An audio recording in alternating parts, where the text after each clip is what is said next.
Welcome back to another Lord Duckman production. We're back with my 1971 Volkswagen Squareback, which legally is about to be mine. Big update on that later in this video. There won't be a whole lot of hands-on progress in this video, but there will be a whole lot of B McQueen, which you guys have been asking for, and a big discussion of future plans now that we've got a big update to follow through with. Well anyway, thanks for watching, and I leave you with the video. Hey, it's a beetle on top of a bus.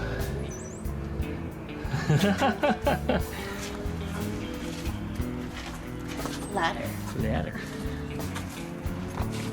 Uh-oh, it's gonna collapse. Oh! This is where you put your horses for your horsepower. It is. It's exactly what I do.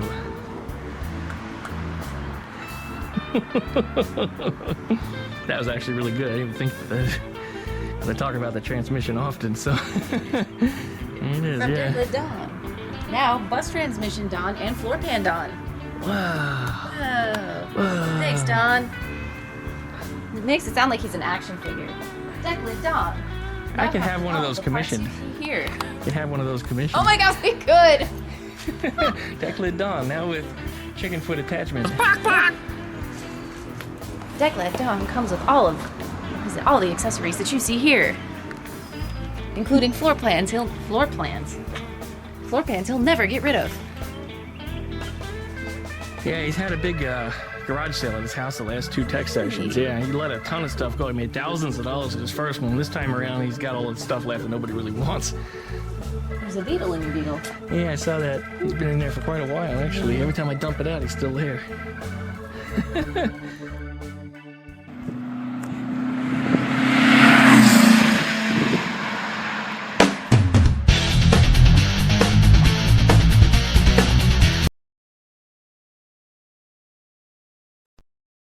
Here's a 1971 Squareback. This comes from California, and I have a theory as to why it's so rusty, but it wasn't rusty before. Oh?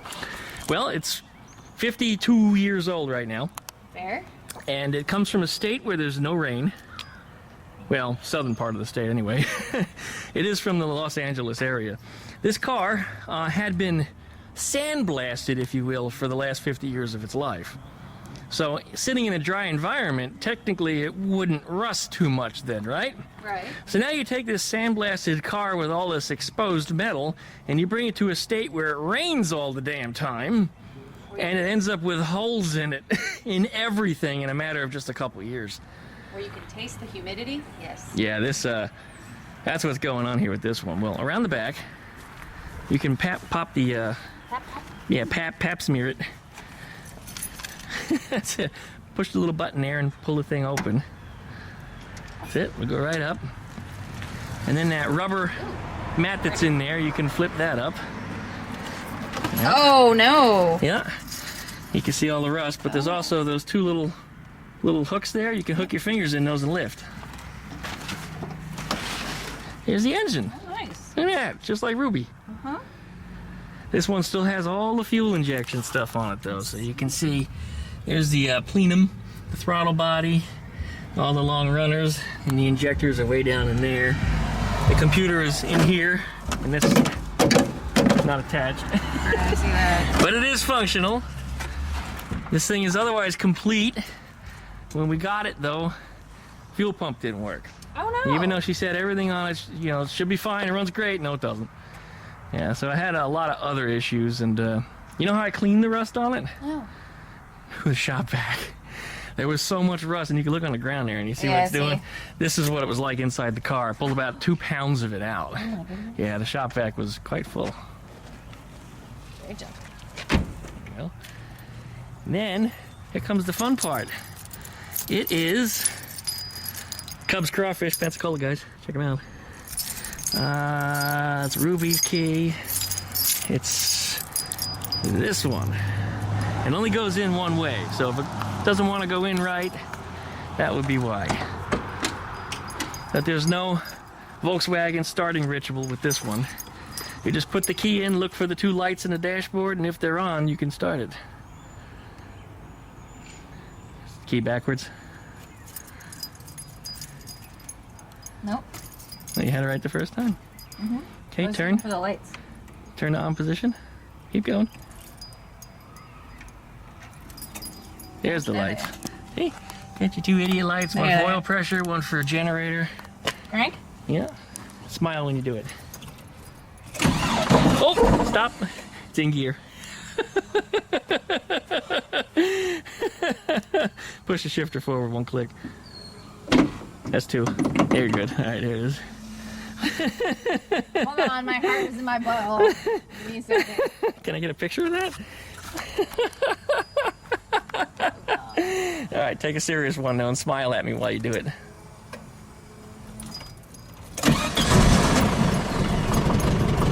See that? She's alive! And not in gear. Oh my god. No special throttle pumping or any of that. It's fuel injected. It just runs. Yeah? It's a little cold, so it's a little choppy, but it'll warm up in a second. But otherwise, the fuel injection does a really good job of maintaining the engine and keeping it running properly, even when it's cold. And you hear how quiet it is. It's so quiet. It's quiet as Volkswagen ever owned. Some people said, that means you adjusted the valves too tight. Even though they watched me adjust them on video and I demonstrated them being just fine.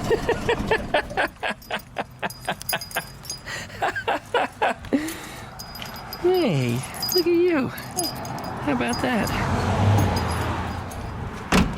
You look back at me, smile and shit. Smile and shit. Why does this camera look so dark? Oh, it's mostly my sunglasses. Okay. Well, they're polarized too, so it just looks dark when I turn my head a little bit. You so funny, Squareback. It's a neat little car though, isn't it? Yeah, it's neat. And what we're going to do, this is the plan. Okay. We're going to cut the roof Oh. right here. Okay. Okay? And then take it all off to the back. And then when we have the piece removed, we're going to cut it here. Okay. And then we're going to take this piece and move it all the way forward to here. So we have a little window. Oh. And then that hatch is actually going to now live over here. So, unlike most trucks, we're still going to have a trunk so you can flip it up, get to the car battery, get to a little storage area where you can throw groceries and stuff in it. So it'll have a little short bed on the back, probably about 4 or 5 feet long, which would be plenty for most things. I don't think I need to go too crazy on it. Right. And you got to come up with some kind of rails or something for the top because this is soft metal. So if you throw anything in and out of it, we're just going to smash it up. So maybe we'll get another truck bed from something else, cut it up and make it fit. So that way we have a nice rugged bed, and then we'll make a bed bottom in it. And then I've got to come up with a plan as to how I want to do the engine stuff. Right. And how I want to situate the bed in here, because this is all rotten, so all this needs to be cut out. Yeah. Plus there's big holes in the roof. This is a dealer installed original roof rack, yeah. But here's the trouble. This is why the car has rust problems on the inside, because it rains into it. Yeah. The windows don't seem to leak. When I got out here after it rained, it was the roof leaking, which took out the headliner, ruined everything on the inside. And then what's funny is the puddles of water under the car would be under the back where it sounds. All the water goes in the car through the roof to the back and then rolls out underneath the battery. So that's how it escapes. Very nice. So that's my Squareback. What do you think?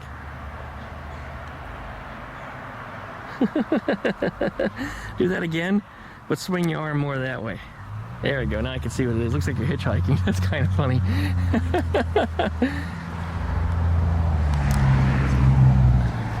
That actually felt really good. Did it? Yeah. It actually was a great effect. I can't wait to watch that video. And there it is. I had a couple of pops that felt really good. Pop rocks. Come back over here one more time. Stand about even with the back of the car. Right about there, maybe, yeah. Take a half a step back. Yeah. Now be beautiful.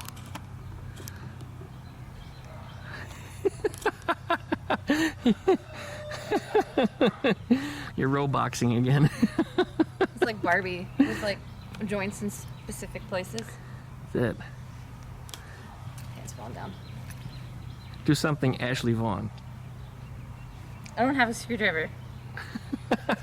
Use a screwdriver as a hammer. That's the thing that she does to, like, when her male audience is like, oh, girl on car, you just stupid. And then she just like, oh, okay. Yeah. That's what you want to see? Yeah. She does her hater of the week thing, which I love. Yeah, I love it too, and I love that she does it, but when I do it, people yell at me. She's great. She is great. Shout out to Ashley Vaughn. She got a YouTube, she got an Instagram, and probably a few other things. So TikTok. Yeah. links in the video description. She's great. She's hilarious. That's it. Look at me and smile. There you go. Ah, that's actually good leaning on a car like that. I like it. Great. I was just editing up the video for today, which you guys have already watched, and I got a text message with some great news. The owner found the title. She actually had one technically reprinted, but she's ready to send it over to me, so it's time for me to pay the tax. That's right, I gotta pay the lady. So money's going to her, and title's coming back for me, and that means I effectively own this car. So great news on that. Really good things are coming here. I wanted to get a little work done on this today. I was gonna start taking some more measurements with my Volkswagen bus chassis that I have here to see where and how I'm gonna mount this up on top of here, knowing that I do have a title now, and the car is effectively mine, that I can start the work and start tearing the thing apart. But in the process of cleaning up my yard, I started replacing my air conditioner. So there's the old one there. I think that compressor is from the 60s or something. It's really old. The air handler, though, is from the 90s, so it's newer. But nonetheless, it's all being replaced with a proper, what do they call them? The ones that run backwards and turn into a heater. I forget what it is. Anyway, that's what I replaced it with. So no more electric heat. More efficient, going with a better system. Over here on this floor pan too, I started to do a little bit of cutting on this metal. This here turned out to be a much bigger hump than I expected it to, and I cut out the first rung. This is not a ladder. This is actually a ramp for like a construction trailer, your old tractor or something up on this. It had no mate. So unfortunately, we just got the one, so one is just useless to us. It just doesn't make any sense. So I got it from Rob. He said he was going to recycle it, and I know what these things cost new, and I hate doing it, but again, it has no mate. But we're using the steel that's on this to start building up and reinforcing this frame. This is free metal to me, and really what I needed was this piece right here, which is 3 inches and 1/8 tall. And when I saw the size of that, I said, Rob, that's exactly what I need, because I needed roughly 3 inches to pad this area inside here to reinforce this, because this is where I want the pan to be, at this height. And you see there's a gap between the bus rail and the beetle pan that's up here. So that's something that needs to be fixed, and that's what this is going to be. And this is actually a much stronger piece than what's in there originally also. So that's good. I might just weld that in and then take the bus one out, because then everything is reinforced with this. It'll be up higher, which increases my ground clearance. It improves everything. And it might be the way that I do it. When I get up underneath there and start welding things together, that's when I'll decide how I'm going to handle it. But so far, that's what it looks like. You might notice here it has a triple beam. This is because I wanted to see how I can mount the bus or beetle pan to this, had it have possibly, and work's not done yet. This is not on here. So there's always a possibility that this could become a Baja Beetle, a jacked up biggest Baja Beetle you've ever seen, just short of the Mount St. Helens vehicle that you guys have seen at the car show that I recorded a couple years ago, and I'll put a clip of it here. You've probably already seen it, but anyway, I figured if I took a piece of old axle beam I had when it was rusted out and welded it into the top of the bus frame, that I could easily, and it turned out that way, bolt in the Beetle frame head. So that makes a lot of sense here, and that's a good possibility that that could still happen if that's the case. And then the next thing is, in the back, I wasn't sure how I wanted to mount all of this stuff yet. And then I had a light bulb moment. What I need to do is get the rear end aligned. The frame horns here, the bus and the Beetle frame horns need to be about even. And it looks like it needs about 2 inches to go forward. Once I have that even, what I'm going to do is get some nice heavy plate. I think 1/8 inch, maybe even 1/4 inch if I can get a 1/4 inch. Weld in a plate from here to go up, drill the holes in, so I can go 1, 2, 3, 4, my bolts are in.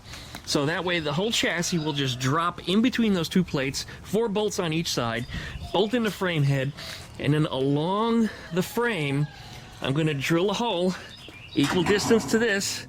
This is going to sound very familiar.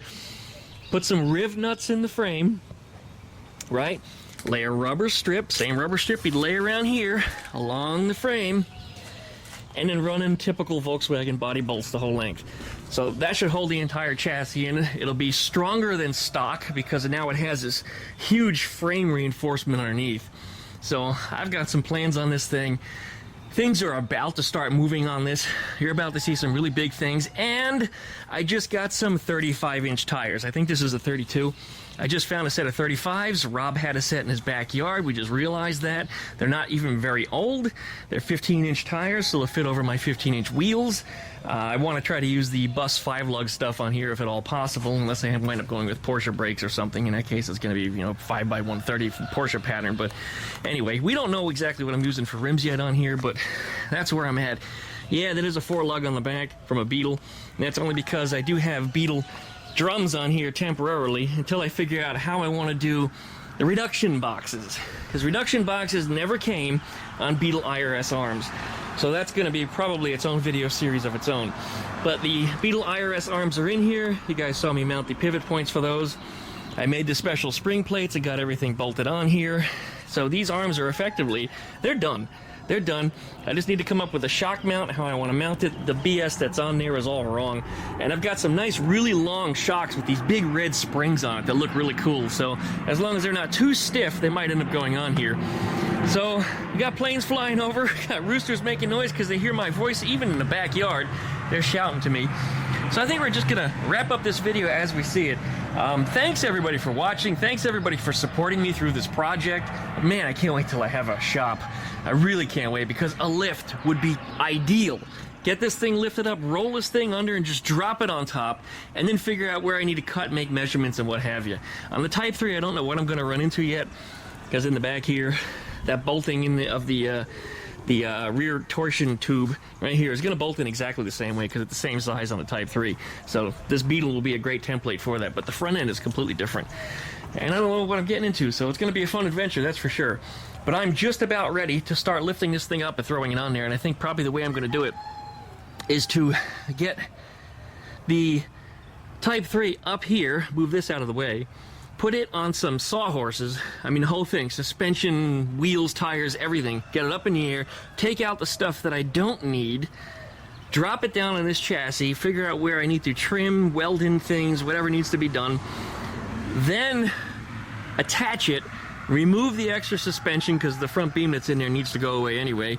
The trailing arms that are on there are going to go away because we have a set on here. In fact, the entire engine subframe may come out completely because I may end up mounting everything right in the bus frame. I don't know how I want to do that yet. I mean, ideally, the Type-3 stuff would be better because it's up higher, and higher means I get more ground clearance, but there's only so much angle that you can put on those axles in those CV joints before I have to upgrade to very expensive 930 joints. And even 930 joints from a Porsche are still limited in the amount of travel.